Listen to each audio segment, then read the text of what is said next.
I just got a beautiful thought, word from God.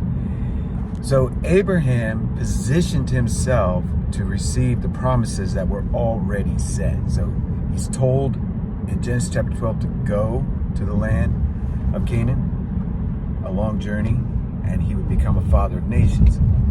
And he has two more experiences. And then in Genesis 22, he gets to be put to sleep by God. And then he says, look at the stars. Look at the sand of the sea. You will be a father of all of that. So Abraham was in the position of a definite fulfillment. I've had words from God that I would do these amazing things. I'm in the position of receiving these things when God says it's time. So for Abraham, it was a 25-year wait till his menopausally wife, Sarah, when her womb was dead, then he was going to receive a real living son inside of her womb called Isaac. So things have to die a lot of times before you get the beautiful promise. But you are positioned for it because you've been told by God personally that you're going to do it.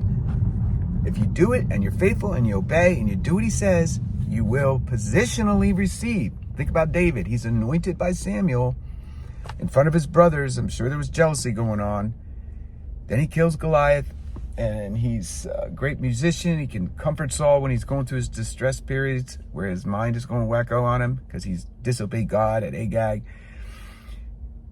But David was positioned at the point of his anointing. Even though he was most likely a teenager, just a young boy, he was going to be king of Israel. And he was going to forever be the one that the throne is named after.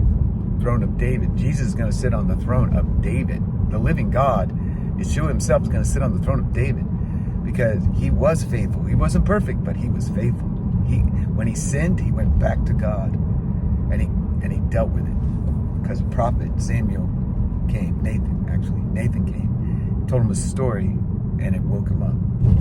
Sometimes you need that confrontation from a prophet to get you back on track. But God is the one that initiates. He's the one that finishes. But as a real life living human, what we need to do is just simply walk it out.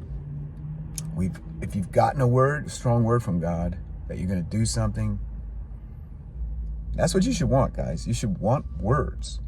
So seek God with all your heart to get a word that you can live on for the rest of your life.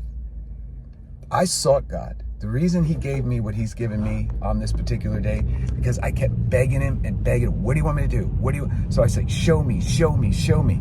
I kept saying it over and over and over. And eventually, the moment that he deemed, which was this day, the same day that JFK was shot, November 22nd, on this day, he chose to share his plans for me with me. It's written. It's being talked about by me because that's what you do. You talk about what God told you to say. That's what God encounters are for, words. And last night I was just praying and laying in my bed and just praising him for everything, and just thanking him for everything. Just awesome God. Just kept telling me over and over and over again, you're awesome, you're amazing, I love you. And my day, barely any sleep, I don't feel tired. My wife loves me. I love her back. What could be bad? I have a body that works. It's not perfect, but it works. I got a wife making all these wonderful muffins for the football game tonight. Big game. There is no better way to be than to walk with God. But once you get that word, guys, you're positioned. It's gonna happen. Faith is real. It's a whole chapter of Hebrews 11 is about faith. Just read it until you get it. Faith is everything. It's the currency of heaven. It's not money, obviously. It's faith. God looks at your faith. Do you have real, living, breathing faith? That's all that matters. You could be homeless. You could be on a cancer situation in a hospital. Death right around the door, right around the bend. You could be bankrupt. You could be like those people up in the mountains of North Carolina, no homes, gone, Helene. Faith. Miracles come out of faith. Faith is all that matters. Faith is the substance of things hoped for, the evidence of things unseen. That's faith. And it's illustrated by these great people in the Bible that showed us how to do it. And they are our heroes. They should be our heroes, not the people of today. The people of ancient time should be our heroes.